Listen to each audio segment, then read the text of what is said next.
Hello student, video में आपका स्वागत है। इस वीडियो में आज हम पाठ या लेसन नंबर 2 दादी माँ इस पाठ का सिर्फ वाचन करेंगे। आपको भी घर पर इस पाठ का वाचन करना है। आशा करती हूँ कि आप लोगों ने जो पहली कविता मैंने समझाई थी आप लोगों को, हम पंछी उन्मुक्त गगन के, उस कविता के प्रश्न उत्तर भी मैंने आपको लिख कर दिए हैं।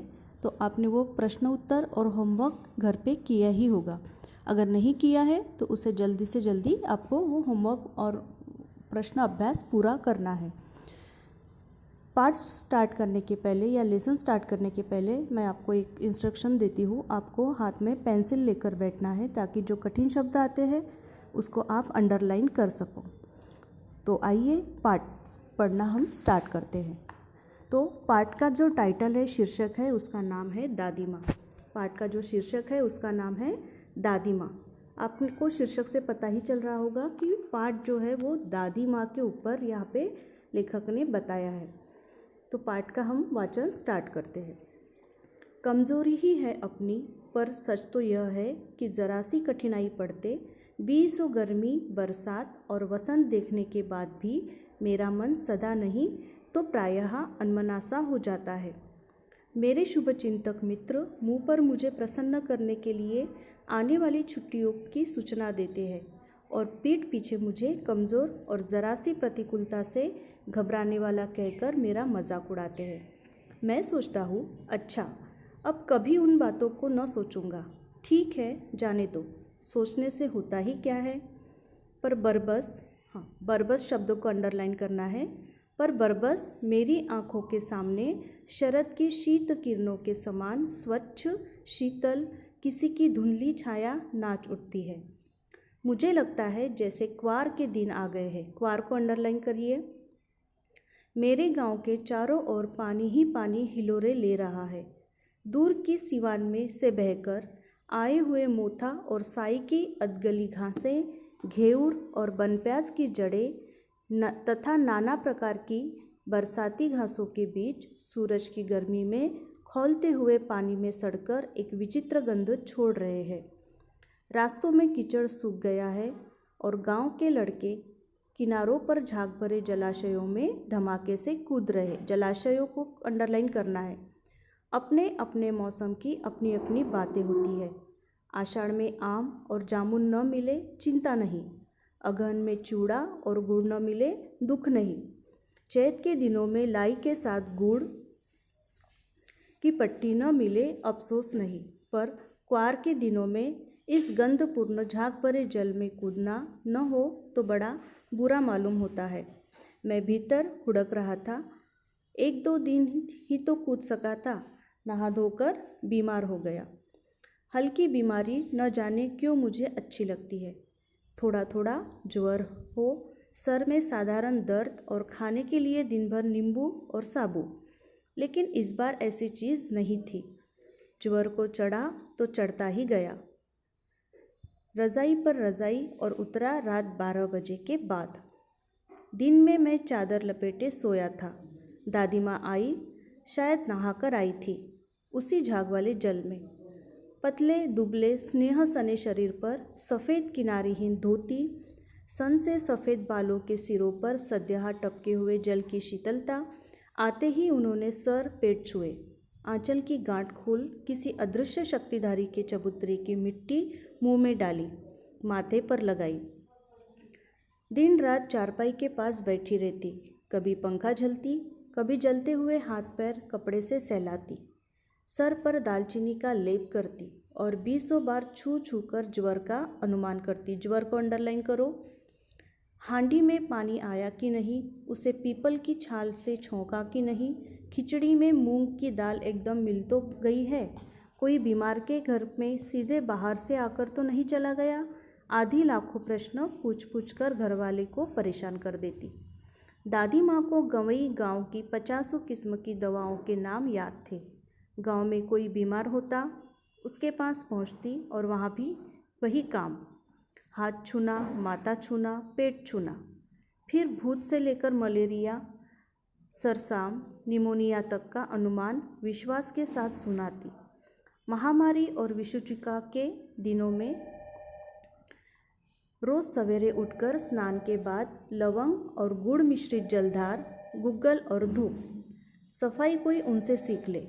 दवा में देर होती, मिश्री या शहद खत्म हो जाता, चादर या गिलाफ नहीं बदले जाते तो वे जैसे पागल हो जाती। बुखार तो मुझे अब भी आता है। नौकर पानी दे जाता है, मेस महाराज अपने मन से पकाकर खिचड़ी या साबू। डॉक्टर साहब आकर नाड़ी देख जाते हैं और कुनैन मिक्सचर की शीशी की तिताई के डर से बुखार भाग भी जाता है। पर न जाने क्यों ऐसे बुखार को बुलाने का जी नहीं होता। किशन भैया की शादी ठीक हुई। दादी माँ के उत्साह और आनंद का क्या कहना। दिन भर गायब रहती। सारा घर जैसे उन्होंने सर पर उठा लिया हो। पड़ोसी ने आती, बहुत बुलाने पर दादी माँ आती। बहन बुरा न मानना, कार परोजन का घर ठहरा। एक काम अपने हाथ से न करूँ तो होने वाला नहीं। जानने को यो सभी जानते थे कि दादी माँ कुछ करती नहीं, पर किसी काम में उनकी अनुपस्थिति वस्तुतः विलंब का कारण बन जाती। उन्हीं दिनों की बात है। एक दिन दोपहर को मैं घर लौटा। बाहरी निकसार में दादी माँ किसी पर बिगड़ रही थी। देखा, पास के कोने में दुबकी रामी चाची खड़ी है। सो न होगा धन्नो, रुपए मैं सूद के आज दे दे। मेरी आंख में तो शर्म है ही नहीं। मांगने के समय कैसी आई थी। पैरों पर नाक रगड़ती फिरी। किसी ने एक पाई भी न दी। अब लगी है आजकल करने, फसल मैं दूंगी। अब क्या तेरी खातिर दूसरी फसल कटेगी। दूंगी मालकिन। रामी चाची रोती हुई दोनों हाथों से आंचल पकड़े दादी माँ के पैरों की ओर झुकी। बिटिया की शादी है, आप न दया करेगी तो उस बेचारी का निस्तार कैसे होगा। निस्तार को अंडरलाइन कीजिए। हट हट, अभी नहा के आ रही हूँ। दादी माँ पीछे हट गई। जाने दो दादी, मैंने इस अप्रिय प्रसंग को हटाने की गरज से कहा। बेचारी गरीब है, दे देगी कभी। चल चल, चला है समझाने। मैं चुपके से आंगन की ओर चला गया। कई दिन बीत गए। मैं इस प्रसंग को एकदम भूल सा गया। एक दिन रास्ते में रामी की चाची मिली। वह दादी को पूतों फलों दूधों नाव का आशीर्वाद दे रही थी। मैंने पूछा, क्या बात है धन्नो चाची। तो उसने विवल होकर कहा, उरीन हो गई बेटा। उरीन को अंडरलाइन कीजिए। उरीन हो गई बेटा, भगवान भला करे हमारी मालकिन का। कल ही आई थी, पीछे का सभी रुपया छोड़ दिया। ऊपर से 10 रुपये का नोट देकर बोली, देखना धन्नो, जैसी तेरी बेटी वैसी मेरी। 10-5 के लिए हंसाई न हो। देवता है बेटा, देवता। उस रोज तो बहुत डांट रही थी। मैंने पूछा, वह तो बड़े लोगों का काम है बाबू, रुपया देकर डांट भी न तो लाभ क्या। मैं मन ही मन इस तर्क पर हंसता हुआ आगे बढ़ गया। किशन के विवाह के बाद दिनों की बात है। विवाह के 4-5 रोज पहले से ही औरतें रात रात भर गीत गाती। मैं विवाह की रात को अभिनय भी होता है। यह प्रायः एक ही कथा का हुआ करता है। उसमें विवाह से लेकर पुत्रोत्पत्ति तक के सभी दृश्य दिखाई जाते हैं। सभी पाठ औरतें ही करती है। मैं बीमार होने के कारण बारात में न जा सका। मेरा ममेरा भाई राघव दालन में सो रहा था। वह भी बारात जाने के बाद पहुंचा था। औरत ने उस पर आपत्ति की।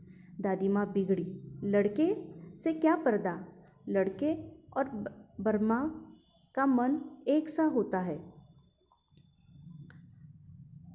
मुझे भी पास ही एक चारपाई पर चादर उड़ाकर दादी माँ ने चुपके से सुला दिया था। बड़ी हंसी आ रही थी। सोचा, कहीं जोर से हंस दूँ, भेद खुल जाए तो निकाल बाहर किया जाऊंगा। पर भाभी की बात पर हंसी रुक न सकी और भंडाफोड़ हो गया। देबू की माँ ने चादर खींच ली। कहो दादी, यह कौन बच्चा सोया है। बेचारा रोता है शायद, दूध तो पिला दूँ। हाथापाई शुरू हुई। दादी माँ बिगड़ी। लड़के से क्यों लगती है। सुबह रास्ते में देबू की माँ मिली। कल वाला बच्चा भाभी।